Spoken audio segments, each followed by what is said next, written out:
Assalamualaikum warahmatullahi wabarakatuh. Perkenalkan, nama saya Nur Anissa Febrinda Rizky Nabila dengan NIM akhir 29. Saya dari Prodi Ekonomi Syariah kelas A. Di sini saya akan menjelaskan tentang materi studi hadis dari bab 7 hingga akhir. Baik, untuk materi ke-7 tentang hadis madud. Madud berarti menggugurkan, meninggalkan, dan memalsukan. Sedangkan secara istilah, hadis madud adalah sesuatu yang dinasabkan kepada Rasulullah SAW dengan cara mengada-ngada dan dusta. Hadis ini tidak pernah beliau sabdakan, dikerjakan maupun ditakhirkan. Perpecahan kaum muslim menjadi beberapa kelompok setelah fitnah masa setelah terbunuhnya Utsman bin Affan. Kriteria hadis madud yakni periwayatannya dikenal sebagai pendusta serta ditemukan indikasi yang semakna dengan pengakuan orang-orang memasukkan hadis. Hadis yang mengandung cacat sanad, hadis yang memiliki rantai perawi yang cacat atau tidak dapat dipercayai. Selanjutnya, kriteria hadis madud menurut Jalaluddin Asyuti. Yang pertama, hadis madud harus diakui sebagai palsu oleh perawi. Yang kedua, hadis madud tidak pernah diucapkan, dilakukan, atau ditetapkan oleh Rasulullah SAW. Yang ketiga, hadis madud adalah hadis palsu yang tidak bersifat lemah seperti hadis dhaif yang memiliki kelemahan dalam sanad atau matanya. Yang keempat, hadis madud biasanya berisi bertentangan dengan ayat Al-Quran atau hadis yang lain yang sahih. Kemunculan hadis madud dapat dikaitkan dengan beberapa faktor. Yang pertama, penganut agama lain yang memeluk Islam seperti Yahudi atau Majusi yang memasukkan hadis untuk menyesatkan umat Islam. Yang kedua, peristiwa politik terjadi pada akhir masa pemerintahan Khalifah Utsman bin Affan dan Khalifah Ali bin Abi Thalib memicu munculnya pemalsuan hadis. Pertikaian hadis ini memungkinkan terjadinya benih-benih fitnah yang memicu munculnya hadis madud. Yang ketiga, ada golongan umat Islam yang kurang memahami agama dan membuat hadis palsu menarik orang untuk berbuat lebih baik. Di sini saya akan memberikan contoh hadis madud. Yang pertama, hadis yang berbunyi, berpikir sesaat lebih baik daripada beribadah selama 60 tahun adalah contoh hadis madud. Hadis ini dianggap palsu karena syaratnya tidak sah dan dianggap sebagai pendusta. Yang kedua, hadis berbunyi, sesungguhnya Allah suka melihat hambanya yang lelah dalam mencari rezeki yang halal adalah contoh hadis madud. Hadis ini dianggap palsu karena sanadnya tidak sah dan dianggap sebagai pendusta. Hadis madud harus dihindari dan tidak boleh disampaikan pada masyarakat umum kecuali hanya sebatas memberikan penjelasan bahwa hadis tersebut adalah palsu. Baik, selanjutnya materi ke-8 tentang sejarah Imam ahli hadis dan karyanya. Yang pertama ada Imam Al-Bukhari, lahir pada tanggal 13 Syawal tahun 194 Hijriah di Bukhara, Uzbekistan. Ayahnya Ismail adalah seorang ulama yang terkenal dan ibunya Fatimah adalah keturunan orang-orang yang beriman dan soleh. Keluarganya memiliki sejarah ilmu dan dalam kecintaan pada agama Islam. Sejak umurnya yang sangat muda, Al-Bukhari menunjukkan bakat luar biasa dalam memahami dan menghafalkan hadis. Ia telah mendengarkan dan meriwayatkan hadis pertamanya pada usia 9 tahun.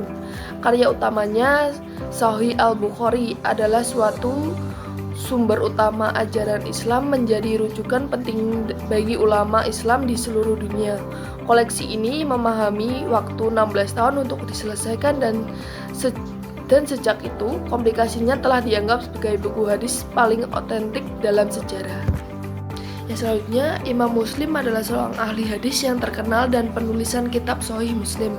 Imam Muslim dilahirkan pada tahun 2206 Hijriah atau 820 Masehi di Iran dengan nama Al-Imam Abdul Husain Muslim Al-Ajjan Al-Quran An-Nasabari. Ia sejak kecil giat belajar agama dan akhir menekuni ilmu hadis. Karya utamanya, Sahih Muslim, adalah salah satu utama ajaran Islam dalam jadi rujukan penting bagi ulama Islam di seluruh dunia. Koleksi ini memahami waktu 16 tahun untuk diselesaikan Dan sejak itu komplikasi telah dianggap sebagai buku hadis paling otentik dalam sejarah.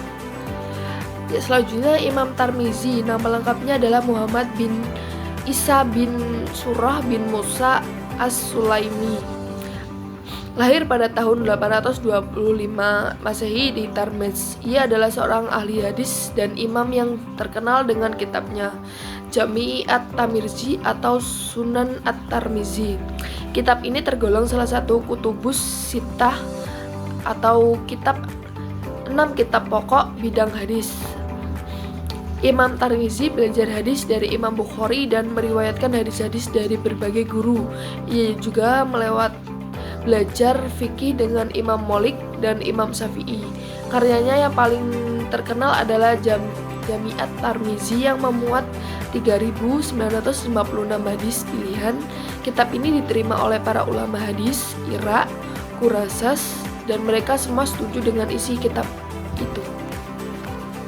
Yang keempat ada Imam Nasyi, nama lengkapnya adalah Abu Ibrahim Ahmad bin Syaibul bin Ali bin Abar bin Sinan bin Dinar, lahir pada tahun 215 Hijriah. Ia adalah seorang ahli hadis yang terkenal dengan kitabnya Sunan An-Nasyi. Kitab ini termasuk jajaran 6 kitab hadis yang paling menjadi rujukan. Imam Nasyi memulai menuntut ilmu lebih dini dan memiliki hafalan dengan kepahaman yang jarang dimiliki oleh orang-orang pada zamannya. Karya Imam Nasyi juga menulis hadis-hadis doif dan memiliki kekuatan kritik yang detail dan akurat.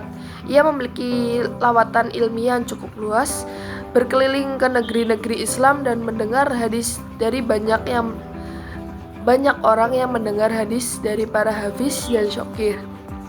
Karyanya masih sangat berharga dan terus digunakan sebagai referensi dalam bidang hadis dan fikih hingga saat ini. Yang kelima ada Imam Abu Dawud, lahir pada tahun 202 Hijriah dan wafat pada tahun 275 Hijriah di Basrah. Ia adalah seorang ahli hadis dan imam yang terkenal dengan kitab Sunan Abu Dawud. Kitab ini termasuk jajaran kutub as-sittah, 6 kitab hadis yang pernah menjadi rujukan. Ia memiliki kejelian dan ketelitian yang jarang dimiliki oleh orang-orang pada zamannya. Karyanya yang paling terkenal adalah Sunan Abu Dawud yang memuat hadis-hadis sahih, hasan, dan dhaif. Imam Abu Dawud juga menulis hadis-hadis dhaif dan memiliki kekuatan kritik yang detail dan akurat. Ia memiliki lawatan ilmiah yang cukup luas dan berkeliling ke negeri-negeri Islam dan mendengar hadis dari banyak orang-orang yang mendengarkan hadis tersebut. Yang terakhir ada Ibnu Majah, nama lengkapnya adalah Abu Abdullah Muhammad bin Yasir bin Abdullah bin Majah al-Huwasaini, lahir di Qazwin, Irak pada tahun 209 Hijriah atau 824 Masehi. Ia adalah seorang ahli hadis dan imam yang terkenal dengan kitabnya Sunan Ibnu Majah. Kitab ini termasuk dalam kelompok kutubus sittah dan memuat 4.341 hadis. Imam Ibnu Majah menuntut ilmu hadis berbagai negara dan mendengarkan dari serta karyanya kitab Sunan Ibnu Majah menjadi rujukan klasik dalam bidang ilmu hadis dan sangat populer di kalangan umat Islam. Selanjutnya materi ke-9 tentang Asbabul Wurud adalah suatu ilmu pengetahuan yang membicarakan tentang sebab-sebab Nabi Muhammad SAW menunturkan suatu hadis. Istilah ini terdiri dari 3 unsur kata, asbab, wurud, dan al-hadis. Asbab berarti al-habitali, saluran yang menghubungkan satu benda lainnya. Wurud berarti pencaran atau air yang dialirkan. Hadis adalah teks berisi pernyataan ajaran Nabi Muhammad SAW. Mengetahui asbabul wusud sangat penting untuk memahami makna hadis yang benar. Karena itu perlu memperhatikan konteks historis kepada siapa hadis itu disampaikan. Nabi dalam kondisi sosiokultural yang bagaimana Nabi waktu itu menyampaikannya. Asbabul wurud membantu memahami konteks sosial bagai teks hadis dan membumikan hadis dalam perilaku dengan benar pula. Ada 3 macam asbabul wurud dan contohnya. Yang pertama, asbal al-ma'rifah, sebab pengetahuan. Hadis disampaikan karena Nabi ingin memberikan pengetahuan atau informasi. Contohnya hadis tentang keberadaan jannah dan neraka. Yang kedua, asbab al-irshad, sebab petunjuk. Hadis disampaikan untuk memberikan petunjuk atau arah. Contohnya hadis tentang cara sholat. Yang terakhir ada asbab al-tahid, sebab pengharaman. Hadis disampaikan untuk mengharamkan suatu tindakan. Contohnya hadis yang dia tentang haramnya minum khamr. Asbabul wurud sangat penting dalam ilmu hadis untuk memahami konteks dan makna hadis yang tepat, sehingga dapat memahami kesalahpahaman dan kediskriminasi. Baik, untuk materi ke-10, proses transmisi hadis tahammul wa al-ada. Tahammul wa al-ada dalam ilmu hadis adalah proses menerima dan menyampaikan hadis dari seorang guru kepada muridnya dengan menggunakan beberapa metode penerimaan hadis. Tahammul berarti menerima hadis, sedangkan al-ada berarti menyampaikan hadis. Proses ini melibatkan beberapa langkah seperti tahammul menerima hadis dan al-ada menyampaikan hadis. Tahammul dapat dilakukan dengan beberapa metode seperti sama min lafzi syakir, menerima hadis dengan cara guru membicarakan lafz hadis dan murid mendengarkan. Al-ada juga dijadikan dengan beberapa cara seperti al-qiraah ala syaikh, murid membaca hadis dengan didengarkan oleh guru. Di sini saya akan menjelaskan perbedaan antara tahammul dan al-ada. Tahammul berarti menerima hadis dari seorang guru dengan salah satu cara tertentu seperti sama min lafzi syakir, menerima hadis dengan cara membaca hadis dan murid mendengarkan. Tahammul juga berarti mengambil atau menerima hadis dari seorang guru dengan cara tertentu seperti wajatu bi takafati fulanin, menentukan hadis ditulis seseorang. Yang kedua, al-ada berarti menyampaikan hadis dari seorang guru kepada muridnya seperti al-qiraah al-syakir, murid membaca hadis dengan didengarkan oleh guru. Al juga berarti meriwayatkan hadis dari seseorang guru kepada muridnya seperti anba'ana, setelah seseorang memberikan kepada kami. Dalam sintetis, tahammul berarti memberikan hadis, sedangkan al-ada berarti menyampaikan hadis. Keduanya sangat penting dalam proses periwayatan hadis untuk memastikan kebenaran dan ketepatan transmisi hadis. Baik, untuk materi ke-11 tentang ilmu jar wa ta'dil atau ilmu yang membahas tentang penilaian baik buruk atau cacat dari seorang kritikus terhadap rawi hadis. Ilmu ini tumbuh bersama-sama dengan tumbuhnya periwayatan dalam Islam. Tujuan dari ilmu ini adalah untuk menentukan kredibilitas seorang rawi yang menentukan kualitas sebuah hadis.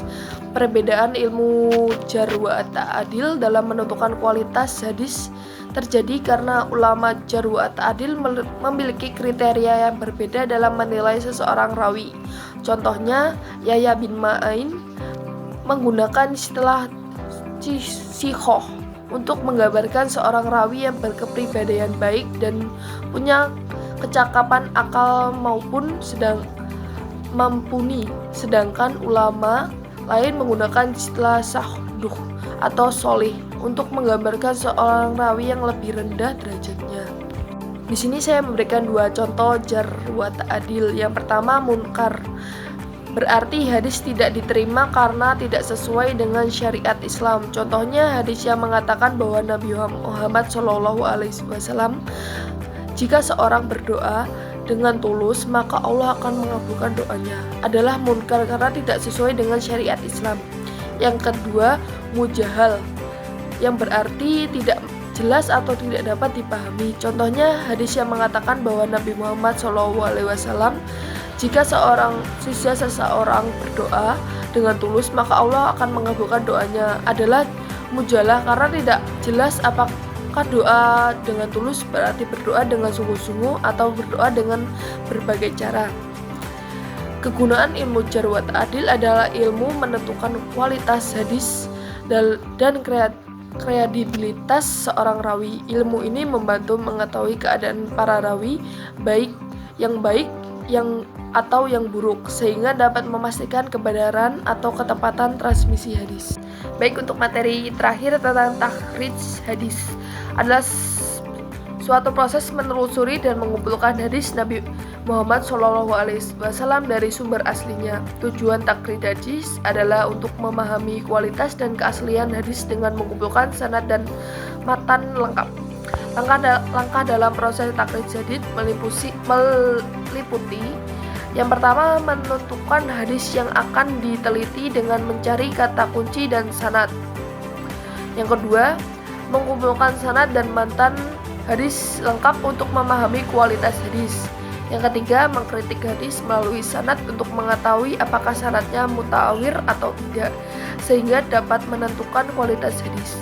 Yang keempat, mengkritik hadis melalui matan atau mengetahui apakah matan hadis lengkap dan tidak terdistorsi. Yang kelima, menilai perawi hadis menggunakan ilmu jarh wa ta'dil untuk mengetahui keabsahan perawi. Yang terakhir, menyimpulkan kualitas hadis apakah sahih, hasan, dhaif atau madlu untuk mengetahui apa hadis dapat dipakai sebagai hujjah.